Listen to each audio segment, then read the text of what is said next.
அதிகமா தான தர்மங்களை செய்யுமாறு இறைவன் குரான்ல வலியுறுத்துறான். வெளிப்படையாகவோ மறைவாகவோ இரவிலோ பகலிலோ இறைவனுடைய பாதையில் செலவு செய்யுங்கள் என்று இறைவன் கூறுகிறான்.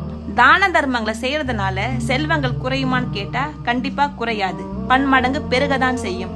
அதே பற்றி குரானில் இறைவனின் வழியில் தம் பொருளை செலவழிப்போரின் செல்வத்திற்கான உதாரணம் ஒரு தானிய மணியை போன்றது. அதில் 7 கதிர்கள் முளைக்கின்றன. ஒவ்வொரு கதிரிலிருந்தும் 100 தானியங்கள் விளைகின்றன. தான் விரும்பியவர்களை இறைவன் வளப்படுத்துகின்றான். மேலும் செய்த தர்மத்தை சொல்லி காட்டக்கூடாது. அப்படி சொல்லி காட்டுறதுனால அவங்க செய்த நன்மையை அவங்களே அழிச்சிக்கிறாங்க. அப்படி செஞ்சு சொல்லி காட்டுறதுக்கு பதிலா நல்ல வார்த்தையும் மன்னிப்பும் சிறந்தது என்று இறைவன் கூறுகிறான்.